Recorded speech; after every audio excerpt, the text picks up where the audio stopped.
أعوذ بالله من الشيطان الرجيم بسم الله الرحمن الرحيم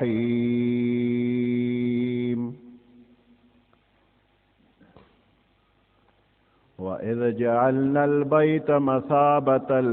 للناس وأمنا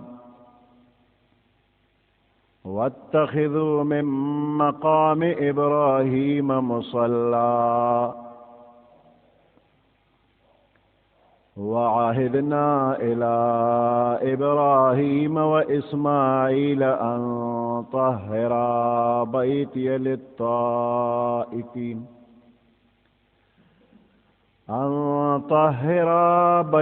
للطائفين والعاكفين والركع السجود صدق الله العظيم. सूरत बकरा 125 नंबर आयत। वइज़ जअलना अलबैत मसाबतन लिन्नास,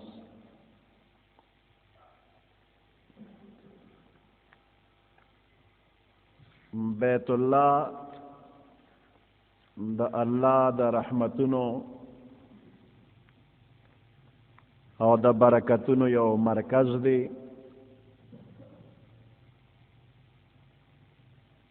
इब्राहिम अलैहिस्सलाम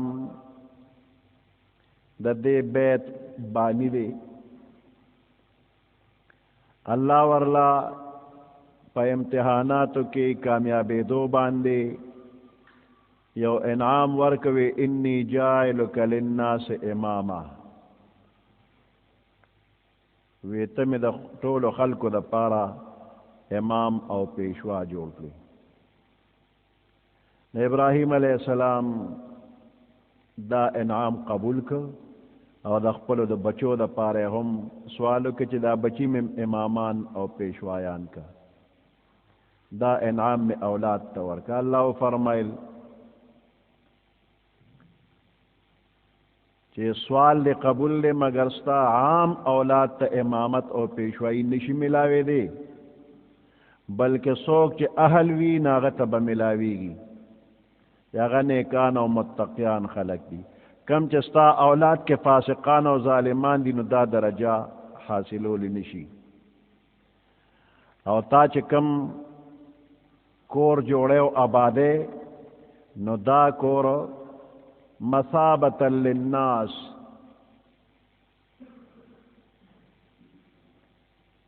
बार बार रातलो ज़ैद दखल को द पारा दखल को दरा जमा के दो ज़ैरे बैतुल्लाह शरीफ ता काल पकाल द दुनिया द मुख्तलिफ अतराफ न खलक राजम कीगी और द बंदगे आदाब अदा कई। द हज द अय्याम न अलावा द काल पनोर शपोरो द के हम बेशमेर खलक द उम्रे अदा कोलो द पारा प मस्जिद अल हराम के द मुंजुन कोलो द पारा द दुनिया द गुट गुट नाराजी और द शौक और द मोहब्बत दिलकश मंजर पेश कई। द बैतुल्लाह पा ज़ियारत बांधे मड़े दिल निश्ता। मुजाहिद रहमतुल्लाह अलैह फरमाई ला यक़ज़ी अहदुन मिनहुमा वतरा,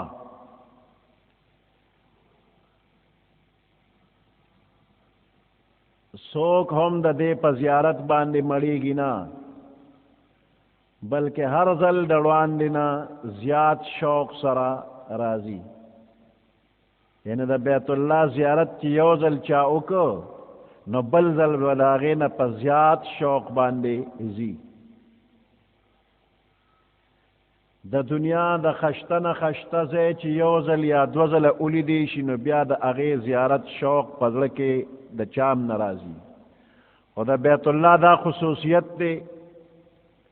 दे द ज़ियारत और द मुलाकात शौक और जज्बा पजड़न के द मख के कलुन न ज़्यादतीगी او دغه شوق او محبت په وجه د دنیایي مفاداتو او مادی مقاصد حاصلولو نه بغیر هر وخت په بیت الله شریف د انسانانو یو زبردست رشت او غنوي او دغه معنا د مثابة للناس ده چې هر وخت به غنوي. دویمه معنی دا ده چې زید ثوابونو د حاصلولو د خلکو لپاره، مثابة للناس زید ثوابونو حاصلولو د خلکو لپاره. په دې معنی سره به دا مثابت لفظ د ثواب نه واغشتی شي او دغه مخکینه معنی چې اخلی نو بیا به دا د ثواب نه واغشتی شي. ثواب په معنی د رجوع سره راځي، نو بیا به معنی دا شي چې وګرځو منګه بیت الله زیاده ثوابونو حاصلولو د خلکو دپاره چې څوک یو منځ په بیت الله کې ادا کی بغیر د جمع ځان لا، یو منځ په بیت الله کې څوک ځان له وکي نو د 1,00,000 منځونو ثواب به ورته حاصل شي، او که په جمع باندې منځ وکي نو یو منځ به یو په 80,00,000 شي. یو منځ په بیت الله کې په جمع یو په 80,00,000 او که ځان له منځ کې نو یو منځ د یو په 1,00,000 دی او د جمع ثواب یو په 20 زیاتیږي. نو داسې دی چې په بیت الله کې یو منځ دی وکړه په جمع لکه چې 80,00,000 منځونه دی وکړل. نو دا په ټول عمر کې څوک نشي برابرولی. د بیت الله شریف د جمع یو منځ که ستا عمر د نوح علیه السلام عمر شي 1000 کاله شي که نه، نو په 1000 کاله کې دونه منځونه نشي کولی لکه یو منځ چې په جمع بیت الله کې وکړي. الله دې ټولو مسلمانانو ته په بیت الله کې د جمع منځونه نصیب کړي. او امنا دا په معنا د امن د امن ځای، او لفظ د بیت نه مراد ټوله مکه ده. وَإِذْ جَعَلْنَا الْبَيْتَ مَثَابَةً لِلنَّاسِ، نو بیت یوازې بیت الله نه بلکې ټول د مکې ښار، ټول د حرم ځمکه. په قرآن مجید کې په نورو ځایونو کې هم داسې دلیل شته چې د کعبې یا د بیت الله لفظ ذکر شي مراد ترې ټول حرم وي.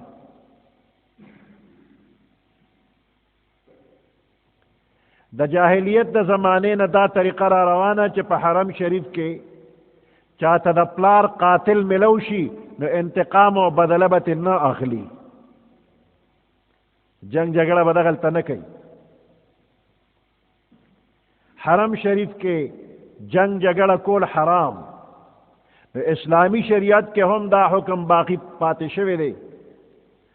د فتح مکې پر ورځ باندې 100 غنټو دپاره پیغمبر علیہ السلام ته خصوصي اجازت وشو، 100 خاص کافر وی دوی دلته مړه کا، او په دقه ورځ باندې بیا مستقل حکم راغی چې تر قیامته په دې دی کې جنگ جګړه حرام. دا صرف د پیغمبر علیہ السلام خصوصیتو لږ وخت دپاره.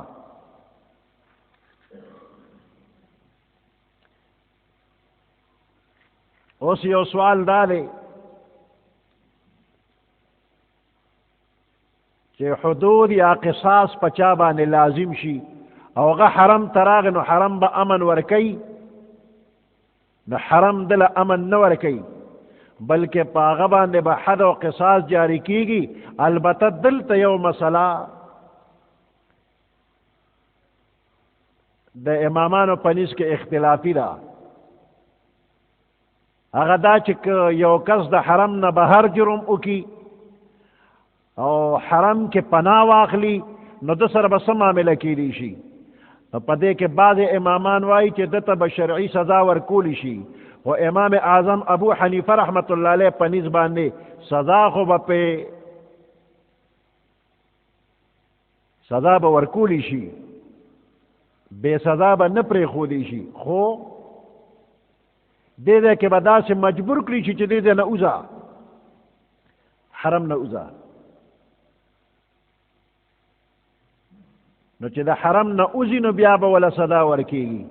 او حرم کې دننه به سزا چاته نه ورکېږي. که حرم کې دنه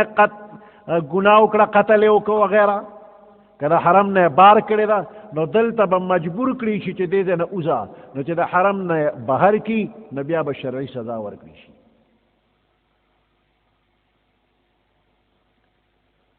نو حرم کې دننه چاته سزا به نه ملاویږي خو دې به مجبور کړي شي چې د دې ځای نه وځي نو بار به سزا ورکړي. که دلته څوک مجبوره نه نو بیا خو به بار خلک جرمونه راکوي جرمونه به کوي او بیا به وایي چې راځه حرم شریف کې امن دی. دا خو به د ګډو وډو خلکو یو ټکانه جوړه شي. نو دا د ګډو وډو خلکو نه دی ټکانه نه ده. امن به وي خو دې دی نه به بهر شي بیا به ورته شرعي سزا ملاوي. وَإِذْ جَعَلْنَا الْبَيْتَ مَثَابَةً لِلنَّاسِ وَأَمْنًا هغه وخت یاد که چې موږ مقرر که بیت حرم د بیت الله غیر چاپیره د حرم ځمکه مثابة للناس ځای د را جمع کېدلو د خلکو یا ځای د بار بار راتلو د خلکو د احکامو د حج او د عمرې دپاره یا په حرم شریف کې د منځونو دپاره و امنا او ځای د امن هم جوړ که واتخذوا من مقام ابراهیم مصلا بنده چې طواف وکي وچه کړې د بیت الله ولګي نو دې نه پس به 2 رکعاته نفل کوي دا واجب دي 2 رکعاته نفل به کوي خو دا نفل کول واجب دي. نو دا نفل به کوم ځای کې کوي؟ پیغمبر علیہ السلام صحابه کرامو نه بطور مشوره تپوس وکړ چې کوم ځای کې دا نفل کول پکار دي. نو د هر چا به خپله رایه وه خو حضرت عمر رضی الله تعالی عنہ نه چې تپوس وکړ نو ویې فرمایل چې الله او د الله رسول ښه پوهېږي چې کوم ځای مناسب دي خو که زما رایې غواړئ نو زما رایې دا ده چې دا 2 رکعاته مقام ابراهیم سره وکړي شي. جوړ الله پاک آیات رو لگے واتخذوا من مقام ابراہیم مصلا مقام ابراہیم سرا زیدہ مانزہ اگرزوے دا 2 رکعاته مقام ابراہیم سرا کے. مقام ابراہیم یو کان دے چې دا بیت الله آبادی ابراہیم علیہ السلام کولا نو اسماعیل علیہ السلام بولا خټه او ګټه راوړله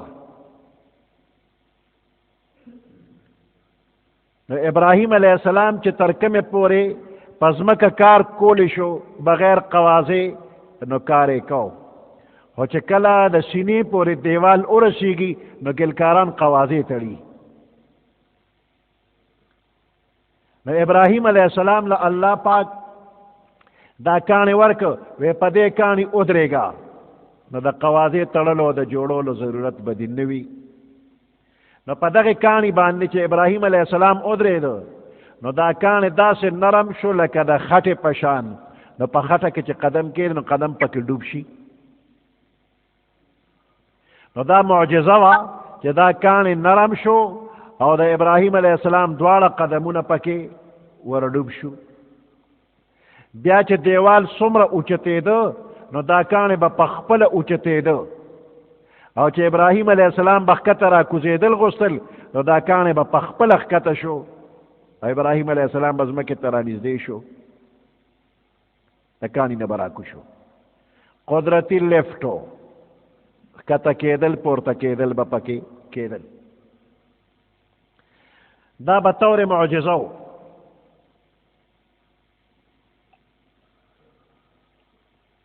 د ابراهیم علیه السلام د قدم مبارک نشانات په دې کاڼي کې ښکاري. د بیت الله آبادی چې وشوله نو ابراهیم علیه السلام دا کاڼي د بیت الله د دیوال خوا کې پرېښوده. دا کاڼي پرېښود په دقه دی ډېره موده دقلته پروت بیا به پې خلکو لاس وو نو په لاس والو باندې دا کاڼې سولیده ډېره حصه په لاسونو کې سولیدلې ده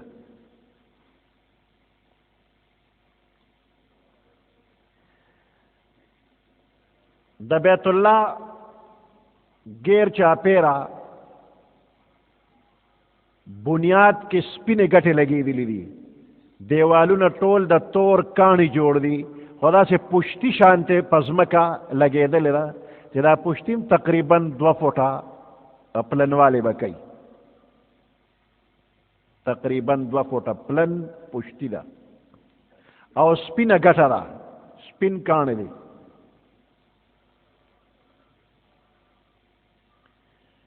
د دې غیر چاپیره پشته د دې څه غرض دی که دا پشتي نه وه نو هر سړی به د بیت الله پورې دومره جخت ګرځېده چې دا مټې به په بیت الله په دیوال پورې لګېدې دا سنګلې به لګېدې وه پورې نو دا غیر چاپیره پشتي تقریبا 2 فوټه چې لګېدلې ده د بیت الله دیوالونو پورې څوک نه لګي 2 فوټه لرې د دیوال نه رواني چکر لګي که ډېر کوشش کېده یو ځای کېدو نو همغه بنیاد باندې خو خطې نه شي بار به ګرځي نو د دې بنیاد سره چاپیره چې کومې ګټې لګېدلي دا سپینې دي د بیت الله د دروازې نه چې حتیم طرف ته روان شي نو په دې ویښ کې نورې ګټې سپینې دي او یو ګټه پکې داسې لږ کریم کلر ښکاري د غوا د پیو رنګ چې څنګه زیړ دی دقه شان زیړوالی دا یو کاڼی کوي یو عربي او په دغه ځای کې ولاړو لکه چې سرکاري سړی او په خپل ځای داسې تاوېده او خلکو ترېنه تپوسونه د بیت الله په باره کې کول او هغه به جوابونه ورکول دغه وخت کې د طواف رش لږ کم و نو دی صاحب چې سوالونه او جوابونه خلکو له ورکول نو زه هم ورنږدې شوم نو ما ته دا تپوس وکړه چې د بیت الله په بنیاد کې سپین کاڼي لګېدلي دي خو دا یو کاڼی چې دی نو دی پکې لږ د رنګه بدل دی او په دې لیکل شوي دي خو هغه لیکل دومره سولېدلي چې څوک پې نه پوهېږي څه لیکلي دي مې دا کاڼی ولې بدل دی نو هغې سړي ما ته وویله وی د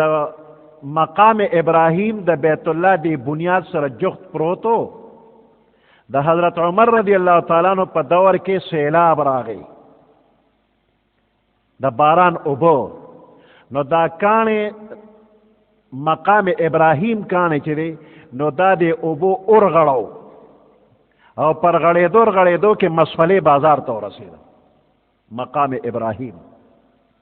وی حضرت عمر رضی اللہ تعالیٰ عنہ د سیلاب قلارېدو نه پس مقام ابراهیم راوړو او دا اوس چې کوم ځای لګېدل نو دقل ته ولګو او په بنیاد کې دلته دا زیړه بخن کاڼی ولګو چې دا د دې نشان دی چې پخوا مقام ابراهیم دلته پروت مقام ابراهیم د بیت الله بنیاد سره پروت وی دی د هغې نښه لګولې ده او اوس په دغه مقام باندې پروت دی مقام ابراهیم د بیت الله نه لږ فاصله باندې د طواف په دې ځای کې پروت نو په دې یو کوټګۍ جوړه کړې وه پخوا پې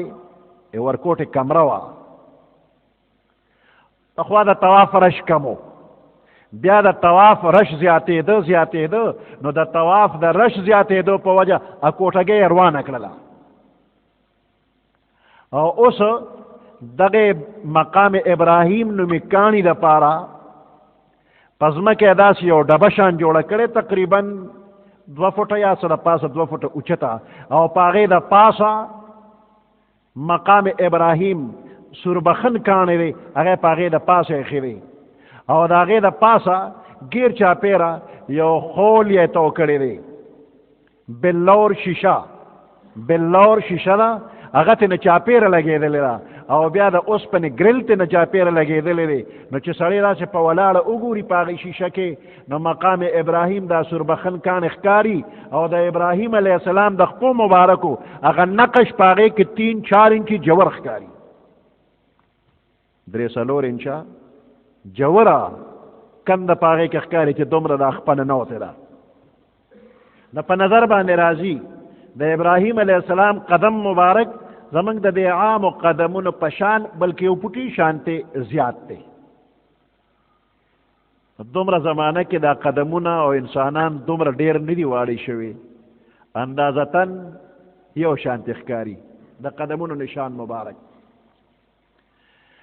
دې سره چې 2 رکعاته نفل کوي نو دا به په داسې انداز کې چې مخ به د بیت الله ته وي خو مقام ابراهیم به د مخې ته راځي داسې نه چې یوازې مقام ابراهیم ته مخ کې او بیت الله ته د مخ نه وي ناپوهه خلک داسې شته هلته لیدي شي چې یوازې مقام ابراهیم ته مخ او بیت الله ته نی مخه د دغه کس ګورې مونځ نه شو دا نفلو نه شو نو په داسې انداز به مقام ابراهیم ته مخ کې چې بیت الله د مخې ته راشي نو که د مقام ابراهیم سره نږدې د طواف د خلکو د رش د وجې نه ځای نو وروسته په برنډو کې دا مونځ وکړه که برنډو کې مړه شو نو د برنډو نه بهر وځه که بهر هم ډېر رشو لکه د حج اخري ایامي نو دې کې دومره رشي چې په برنډه کې منځی نه ملاویږي نو بهر کلاو میدان د آبادۍ نه چې د هلته وکړه او که هلته هم نی نو که د اوسېدو ستا کوم کور دی هلته هم کولی شي ضروري نه ده چې خامخا مقام ابراهیم سره نو بعضې ناپوهه خلک یو خوا د طواف رشي او بل خوا داسې یو بل سره لاسونه نیولي وي او یو بنده دوه بندیان مقام ابراهیم سره نفل کول غواړي نو دې ټولو خلکو ته تکلیفي رسته وکړه واتخذوا من مقام ابراهیم مصلا ونیسئ ځای د مقام ابراهیم سره د مانځه دپاره وعهدنا الى ابراهیم و اسماعیل منگ حکم کړو ابراهیم علیہ السلام تا او اسماعیل علیہ السلام تا ان طهرا بیتیا چې تاسو پاک کې دواړه پاک کې بیتی کور زما للطائفین والعاکفین طواف کو ان کو د پارا والعاکفین او اعتکاف کو ان کو د پارا والرکع السجود او رکوع سجده کو ان کو د پارا دا کور پاک کے د بیت الله آبادی شوی دا نو دا آبادی سرا اوس د دې د صفای حکم دی ان طهرا تاسو دواړه پاک کې نو د پاکولو دا حکم چې راغلی دا اوس 2 قسمه پاکی ده د ظاهری نجاست نے پاک کا نجاست و پلیتوں نے پاک کا او د باطنی نجاست نہ لکه کفر شرک بد اخلاق نہ دے خراب و عملون نے پاک کا اوس دا دواړه قسمه نجاستونه که ظاهری نجاست تی او که باطنی نجاست تی د دې نجاستونو نه پاکول یوازې د بیت الله لپاره حکم نه دی بلکې د تمامي دنیا جماعتونه چې دي هغه د دې پلیتو نه پاک کې د پیغمبر علیه السلام ټول امت ته حکم دی چې جماعتونه پاک کې ظاهری باطنی نجاستونو خرابونه پاک کې حضرت عمر رضی اللہ تعالی عنہ یو ځل جماعت کې د یو کس آواز واورېده نو ورته ویل چې تا ته پته نه لګي چې ته په کوم ځای کې ولاړې دا چغې او سورې دي د دې نم جماعت پاک کا جماعت د ادب او احترام ځای دی نو غیر شرعي ته ور باندې آواز اوچتول نه دي پکار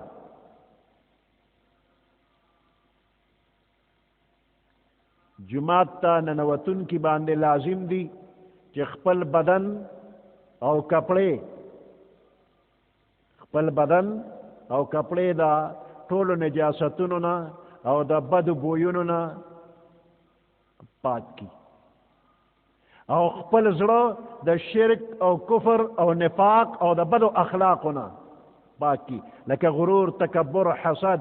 بغض، حرص، ریاکاری، د دین امزان پاک کی نجومات ته لاړ شي. او پیغمبر علیہ السلام فرمایلی دی چې څوک پیاز اوږه وغیرہ بدبودار چیز اخری نجومات ته د ناراضي. او ماشومان بچی او لیونی هم د جماعت نه منی کړي دي، ځکه چې دوی د جماعت د پاک پلید فکر نشي کولی. په بیت الله شریف کې طواف، اعتکاف او منځونه کول لوی لوی عبادتونه دي. نو ځکه یې د دې ذکر په دې دی کې خاص طور سره وکړو. او بیت الله کې نور عبادتونه هم کیږي. نو جماعت به پاک ساتي د هر قسمه ګندګونه، د دنیا د جګړو نه، د چغو سورو نه به جماعت پاک ساتي. وعهدنا الى ابراهیم و اسماعیل، منگا حکم ورکڑیو ابراہیم علیہ السلام تو اسماعیل علیہ السلام تا ان طہرا بیتیا، چتا سدوارا پاک کے پاک اساتے کور زما، للطائفین طواف کو ان کو دا پارا، والعاکفین او اعتکاف کو ان کو دا پارا، والرکع السجود اور رکوع کو ان کو دا پارا، سجدہ کو ان کو دا پارا. وَإِذْ قَالَ إِبْرَاهِيمُ رَبِّ اجْعَلْ هَذَا بَلَدًا، ابراہیم علیہ السلام اللہ پاک تسوال کی. وَإِذْ قَالَ إِبْرَاهِيمُ، یاد کا وقت کہ ابراہیم علیہ السلام او فرمائل دعائے کولوے، رب اجعل هذا بلدا، اے ما پروردگار اگرزے دے زے لرا، هذا بلدا خار، خدای دا خوش دے نو دے کے خار آباد کا. او سنگ خار آمنن دا امن خار آباد کا. ورزق اہلہ من الثمرات، روزی ورکے اسی دن کو دا دے خار تا، من الثمرات دا میوجاتنا. خوچالا من آمن باللہ، من آمن منہم باللہ، اگا چاچی ایمان روڑی دینا، باللہ والیوم الآخر، اللہ پاک باندے و پروز دا آخرت. قال ومن کفرا،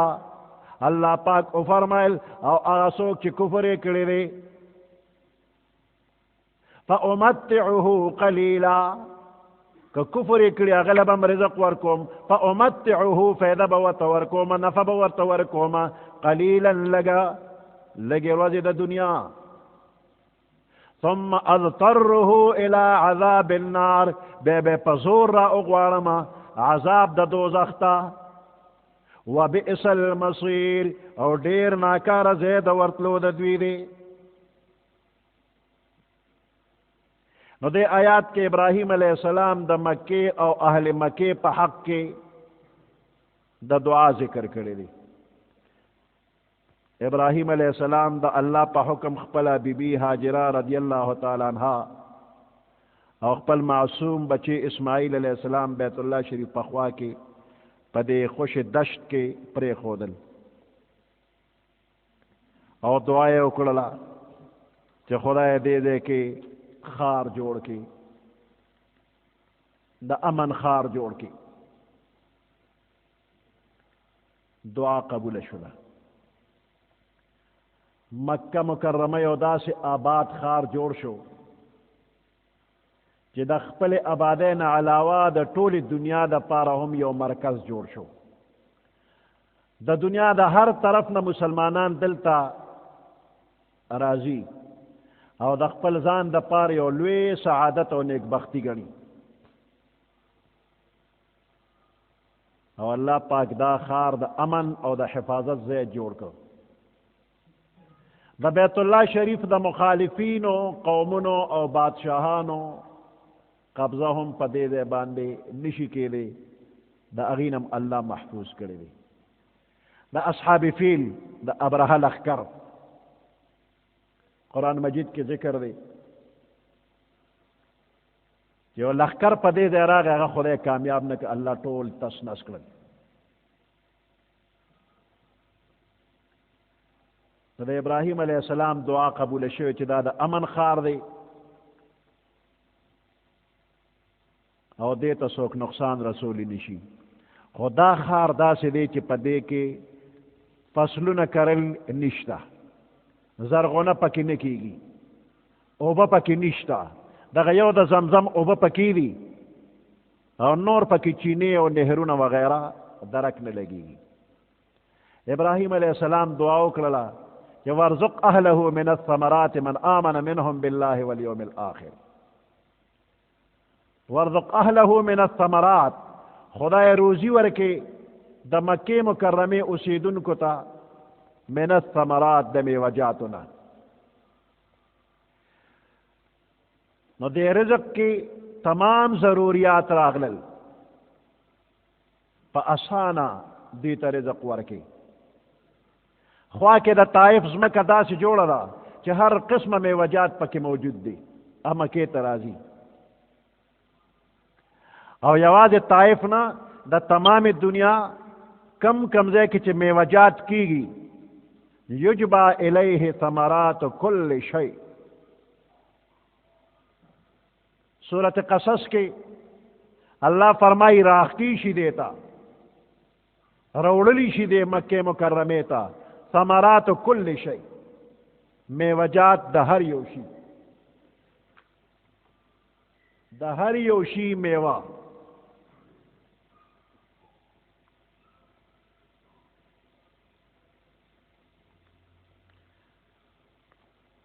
میوجات خدای پاک داسې نه دي ویلې چې ثمراتو کل شجر، د هرې ونې میوه. نو شجر یې نه دی ویلې بلکې کل شی یې ویلې دی. نو ثمرات یوازې د ونو نه پیدا کیږي بلکې په دنیا کې چې څومره کارخانې دي د هغې تمامو کارخانو پیداوار مصنوعات مکې مکرمې ته راځي. که هغه د انسانانو په لاس جوړېږي او که په مشینونو باندې جوړېږي، نو د ټولې دنیا د تمامو کارخانو څیزونه رارسي. ثمرات کل شی. او بله دا خبره هم واوره چې په دنیا کې کم ځای کې کم څیز پیدا شي نو هغې کې عمده څیز به مکې مکرمې ته راځي، عمده بهترین څیز. داغ والا سیب با په مکه مکرمه کې په بازار کې نه وینې چې داغ پې ولګېده نو هغه په بازار کې نه وینې، دکاندار بیا په خپله د هغې ځای نه لر کوي. هره میوه بهترینه به د مکې مکرمې بازار کې وي. نو د تمامو سیزونو میوه بهترینه میوه مکې ته رارسي. نو د انسانیت بهترینه میوه دا ښکلې ښکلې انسانان خدای مکې ته راغواړي. دا پکې د حاجیانو د خوشحالۍ لپاره یو ښکلې خبره ده چې میوجاتو کې کومه بهترینه ده به مکې ته راځي، په انسانانو کې کوم بهترین انسانان دي هغه مکې ته راځي. چې د خدای خوښ انسانان دي هغه به مکې ته راځي، چې کوم یې خوښ نه دی هغه مکې ته نه راځي. داغدار سیب مکې ته نه راځي نو داغدار انسان به مکې ته نه راځي. نو ثمرات کل شی، هر یو شی دا به مکې مکرمې ته رارسي. یو صاحب په مکه مکرمه کې هر قسمه میوجات ولیدل، نو په زړه کې راغلل چې ګنې خو پکې نه ښکاري، ګنې نشته. زما استاد صاحب دې نه هغه وایي چې ما ته دې سړي وویل چې مولوي صاحب ګنې مې پکې ونه لیده، په مکه کې ګنې نشته. وی ما ورته وی چې الله ویل چې یجبا الیه ثمرات کل شی، د هر شي میوې به رارسي. نو ګنې مې یو میوه د خامخا به وي خو ته یې نه وینې. وی راته وی چې ګنې ته عربۍ کې څه وایي چې زه تپوس وکړم. وی ما ورته چې قصب السکر. وی اخوا لاړه یو دکاندار نه تپوس وکړه قصب السکر. وی هغه ورته چې راځه چې ته خو د ګدام ورې لرې که نو ګنې سره د پاندونو تازه پراته و پرخه هم پې پرته وه، ګنې هم شته. ہر چیز با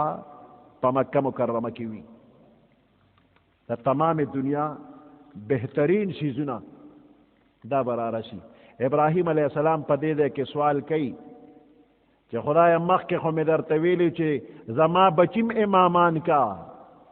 ومن ذریتی ویراتا روی چے لا ینالو عہد الظالمین نو اوز دا دے رزق سوال میں کری دی نو دے کے بیا پخپلو ہم چے خدای من آمن منہم باللہ والیوم الآخر خدای چے زما دے بچوں کے چا ایمان روڑی پا اللہ باندے او پا آخرت نو دا روزی اغلا ورکا وی خدای پاکوی چے روزی بیل شیدے امامت بیل شیدے امامت ظالم لنور کوما او روزی بستا بچوں کی ظالم اغلا بیم ورکو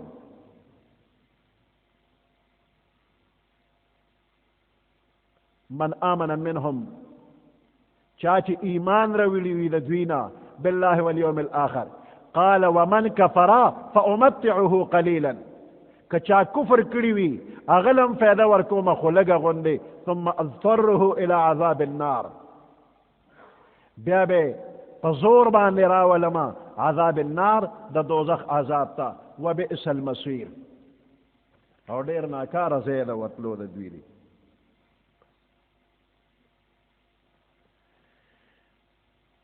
سبحان ربك رب العزة عما يصفون وسلام على المرسلين والحمد لله رب العالمين اللهم ربنا آتنا في الدنيا حسنة وفي الآخرة حسنة وقنا عذاب النار وأدخلنا الجنة مع الأبرار يا عزيز يا غفار برحمتك يا أرحم الراحمين